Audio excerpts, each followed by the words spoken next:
Some folks say the West was tamed by bullets, but I reckon it was mercy that carved deeper trails. That summer in Devil's Hollow, the air was dry enough to crack a man's lips just by breathing. The wind came down from the buttes, sharp and dry, dragging heat like a dying man drags his shadow. Every hoof step left dust like smoke trailing behind. And in the middle of that scorched, stubborn land stood Clara McGraw, a woman alone on 60 acres of nothing but hard dirt, harder memories, and a house her husband built with calloused hands before the war took him and the wind took the rest. No children, no kin, just a mule with one ear and a rifle she kept loaded out of habit, not hope. That morning she rode out early. The sun was barely a whisper on the hills when she saddled up, heading for the South Arroyo. Fence was down again. Cattle tracks, maybe a wild steer, maybe something worse. But it wasn't cattle she found. There, half sunk in the gray-brown belly of a dry riverbed, was a boy. Comanche. No older than 16, chest deep in quicksand, arms shaking, lips cracked like river stones. His eyes locked onto her like a dying man trying to memorize the last face he'd ever see. Clara froze. Ain't no love lost between settlers and Comanche. Not in these parts. Not after what happened in Cutter's Bend. Every story around the fire ended in blood and ashes. And her own scars. They hadn't faded. She could have turned around. Let the earth finish what fate had started. But she didn't. Something in that boy's eyes. Wasn't rage. Wasn't fear neither. It was quiet, like he'd already accepted he was done and wasn't gonna beg. Clara slid off her horse. "Don't move," she said mostly to herself. She fetched her rope, tied off to the saddle horn, and worked it around him with hands that hadn't touched another soul in near 2 years. The boy didn't speak, didn't flinch, just stared ahead like the land itself was judging him.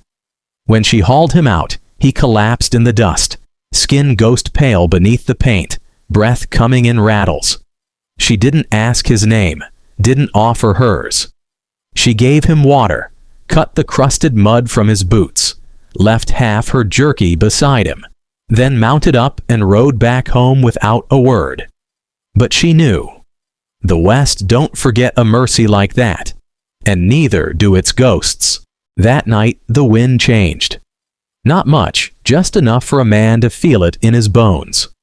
It whispered through the cottonwoods behind Clara's cabin, carrying with it the strange kind of stillness that settles over a place when something's watching, but doesn't want to be seen. Clara didn't sleep easy. Her dreams were filled with hoofbeats that echoed in reverse, and voices speaking in tongues she hadn't heard since she was a girl hiding under her father's wagon in Apache territory. She rose before dawn, saddle creaking under her as she rode the ridgeline. Crows circled low, too low, and the birdsong had gone quiet, as if the whole valley was holding its breath. She found tracks near the barn, not horses, barefoot, narrow, light, and not just one set. They didn't lead toward the road. They led toward the house, but stopped, dead, like the earth had swallowed whoever left them. She squatted low, brushed the edge of one print with her fingers. The shape was odd, human mostly, but the toes were too long, almost clawed. She glanced back toward the cabin. The mule was calm, no barking from the hound, nothing out of place. But she felt it, like someone had stood at her door, listening, watching, then left without sound. She rode south again, the same arroyo as yesterday. No sign of the Comanche boy, no drag marks, no food taken, just the jerky left untouched and the dust blown smooth, like nothing had ever happened. Clara stared at the spot. Only the vultures remained. She didn't say a word, just mounted up and turned back until she saw it. A mark on a rock, freshly scratched, a circle with 2 crossing arrows, and a handprint smeared below it in ash. Comanche sign, no doubt, but old, ritualistic. It wasn't just thanks, It was a promise, or maybe a warning. She reached out, touched the stone. It was still warm, and for a moment, no longer than a breath, she thought she saw something on the far ridge. A figure, tall, still, watching her with the patience of something ancient. When she blinked, it was gone. But the feeling stayed. The land knew what she'd done, and so did something older than tribes and towns. Think you came here by accident? Father Elijah's voice was low, almost a whisper, but it felt like a shout inside my mind. No, Tom, you've been part of this from the very beginning. You've always been a part of it. I shook my head, my mind reeling from the weight of his words. This couldn't be real. This couldn't be happening. I had only taken a job. I hadn't signed up for this. But now there was no denying it. I had been chosen.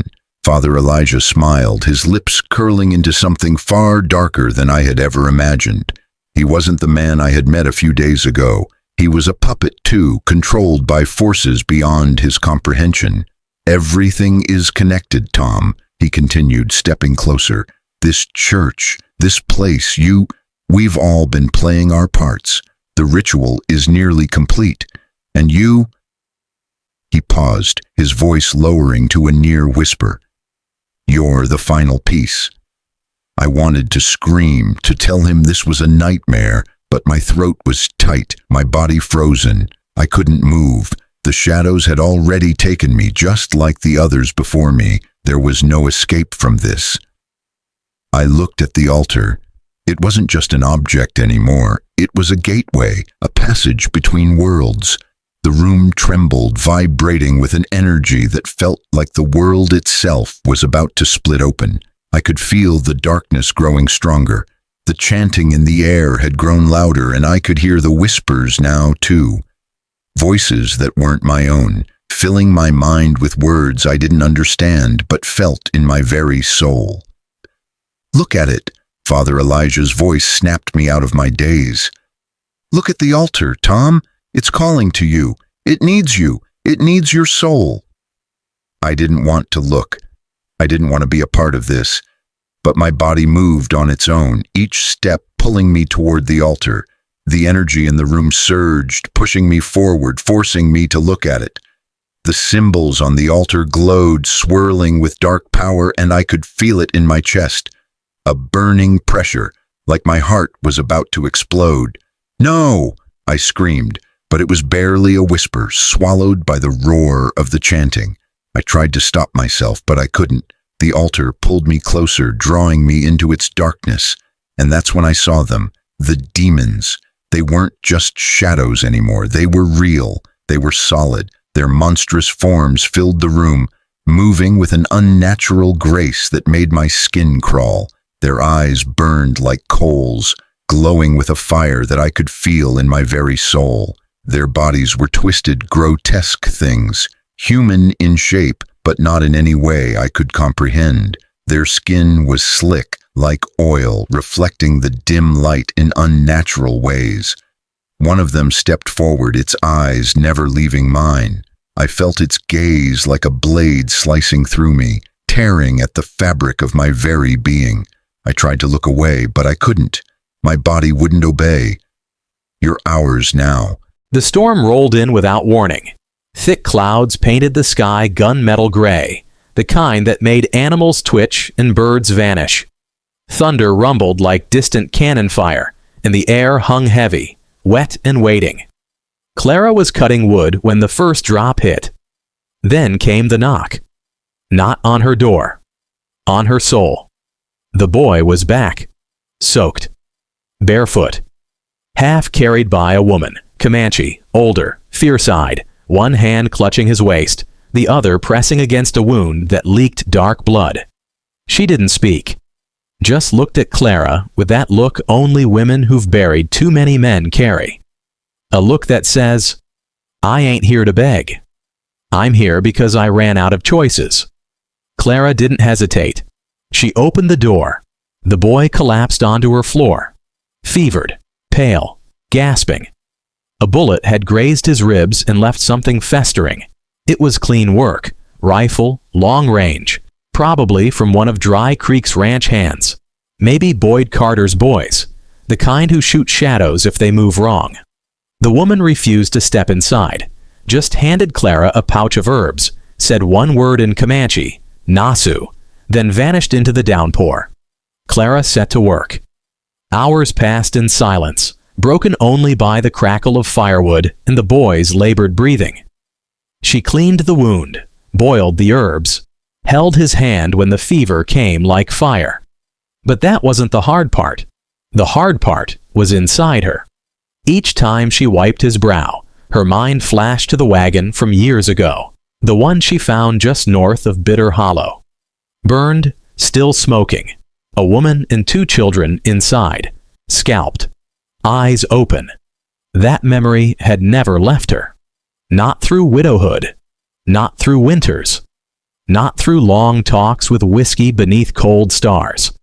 And now here she was, holding his hand, saving a boy whose kin had done things she still had to drink herself into forgetting. What was she doing? What line had she crossed? She almost stopped twice. Once when he coughed blood. Once when he whispered something in a language she didn't understand. Soft, broken, like a prayer. It wasn't fear that stopped her hand. It was shame. Because the worst part? She cared, not just about the wound, not just about right and wrong. She cared about him, and that meant she'd never see the world the same again. By morning, his fever broke.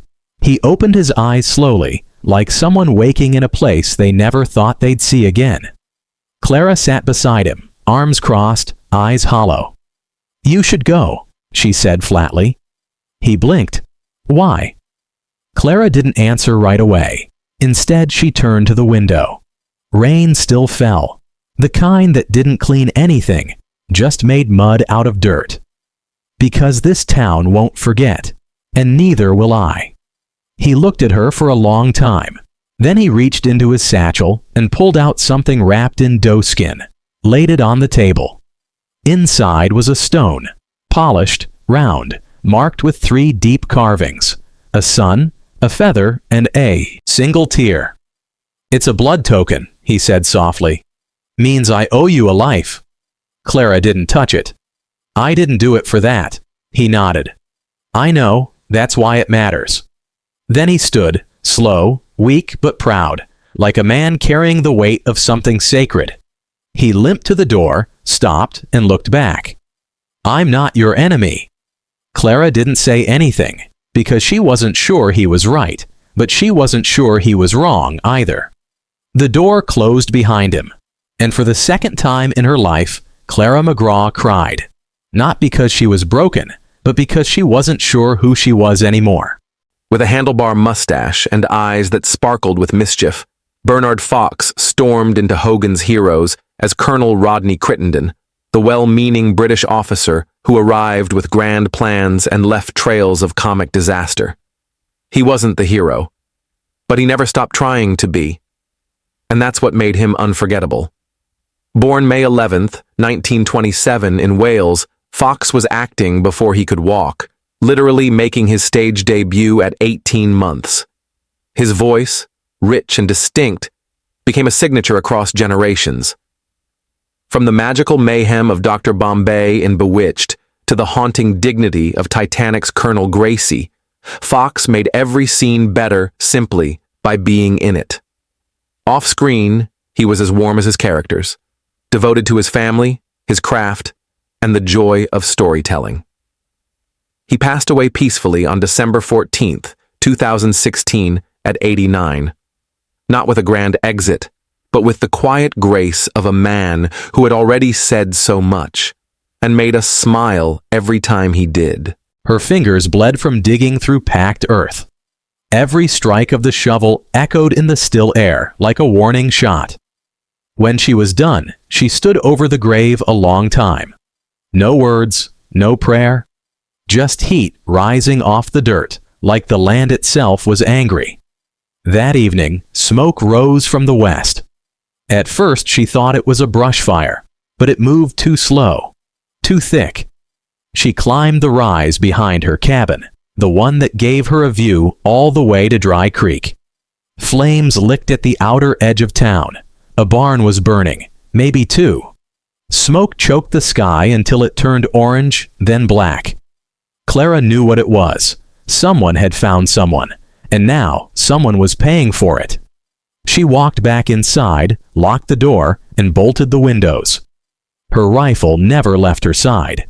But the safety she'd known in that cabin, the warmth her husband once built into its walls with his hands, was gone.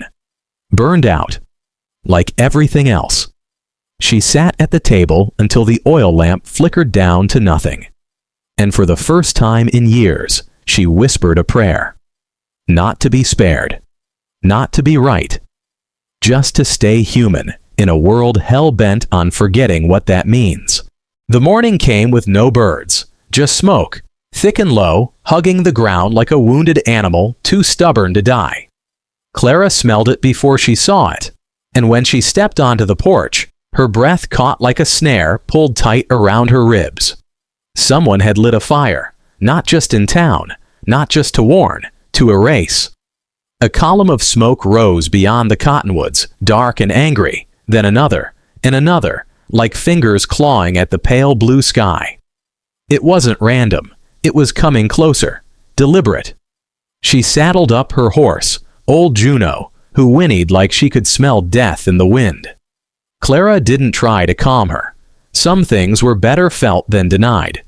She rode slow, rifle across her lap, past the ridge, past the creek where she'd first pulled the Comanche boy from the sand. The arroyo was empty now. No sign of struggle, just dust and ash, and boot prints, fresh ones. When she reached the second ridge, she saw it. A cabin burning, not hers, but close, the McDougal place. Nothing left but frame and flame. No people, no livestock. Just that sound wood makes when it gives up, collapses inward, moaning like bones breaking under weight. Clara didn't dismount, just stared. They were getting closer, burning their way through the canyon, cabin by cabin, family by family, looking for someone. Maybe her, maybe the boy, maybe just anyone who didn't say no loud enough. By the time she returned to her land, the smoke had reached her fence line. Not fire yet, just scent. But scent was enough. It clung to her skin, her clothes, her memory. The smell of cedar and kerosene. And hate. She dismounted and stood in the yard. The first shot came from the ridge, cracked the air like a dry whip, missed her by 3 feet. She didn't flinch. She didn't run.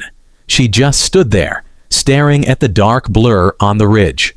One man, rifle, long shadow. He didn't fire again, because behind her, another rider was coming. Fast, she turned, raised her rifle, stopped. It was him, the boy, but he wasn't alone. Beside him rode a tall man in full Comanche war paint, face streaked with ochre and black, a bone necklace bouncing against his chest. His horse was lean and silent, like death dressed in buckskin. They stopped 10 feet from her porch. The boy slid off his horse, limping. The older man didn't move. "They're coming," the boy said. Clara nodded. "I know. They think you're one of us." She looked back toward the ridge. The shooter was gone. She looked at the boy. His eyes weren't pleading, just honest. "Am I?" she asked, more to herself than anyone. He didn't answer. He didn't have to, because the land already had. That night, the fire reached her gate, and Clara McGraw didn't run. She stood by her porch, alone, rifle in hand, and behind her, for the first time in her life, stood allies not born of blood, but of choice. The boy, the warrior, and the silence, ready to burn or bleed, but never again to bow. They came before dawn. No war cry, no thundering charge, just stillness, a kind of silence too loud to ignore. Clara stood on the porch, wind tugging at her shirt, rifle in hand. Behind her, the Comanche elder stood without blinking, and the boy, not a child anymore, gripped a hatchet like it was an extension of his breath. Then the dust rose. A slow cloud growing from the ridge like bad news. 6 riders, maybe more. Shadows on horseback. No flags, no symbols, just dust and purpose. Clara could feel her heartbeat in her teeth. She didn't move, didn't speak.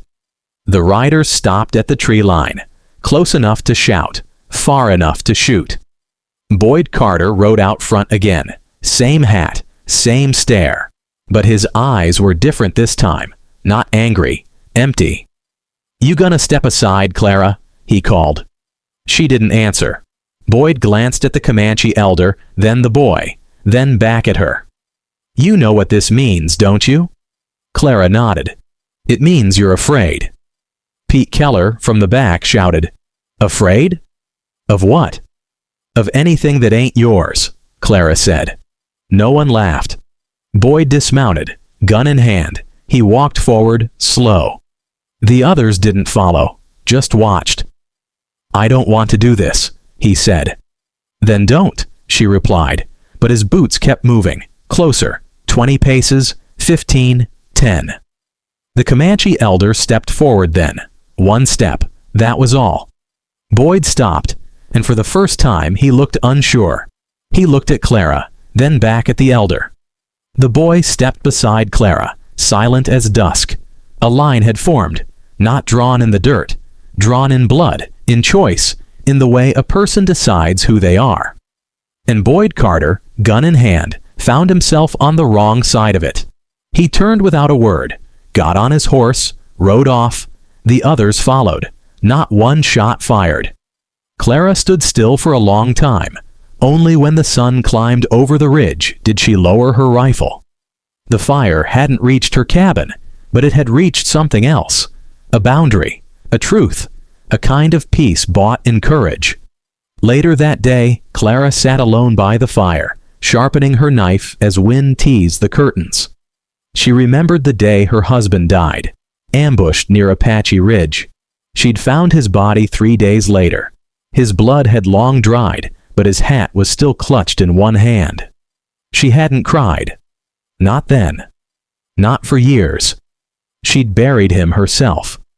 And after that, she buried parts of herself too. Until the boy.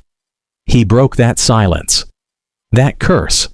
That belief that the world would never offer her a moment that didn't feel like punishment. That night, as the wind calmed, the boy finally spoke. "I wasn't supposed to be that far south," he said. "We were scouting. Our food stores were low. The other boys dared me," said the white woman by the arroyo, shot at shadows. "I wanted to prove them wrong." He looked away, eyes on the fire. "I was wrong. But not about you." Clara said nothing. He added quietly, "My people don't hate yours. Not all.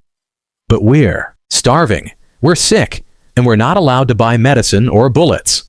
He paused. "I stepped in that quicksand because I wanted to be seen, not pitied, not feared, just seen." Clara nodded. "Now you are." And for once, it felt like the wind finally carried something worth keeping. When it was over, Clara didn't celebrate. There were no cheers, no toasts, no flags raised in victory. Just the wind, brushing through the dry grass like fingers on an old piano, playing a tune only the land could remember. The Comanche elder left without a word. At sunrise, he vanished into the hills like a ghost returning to the earth.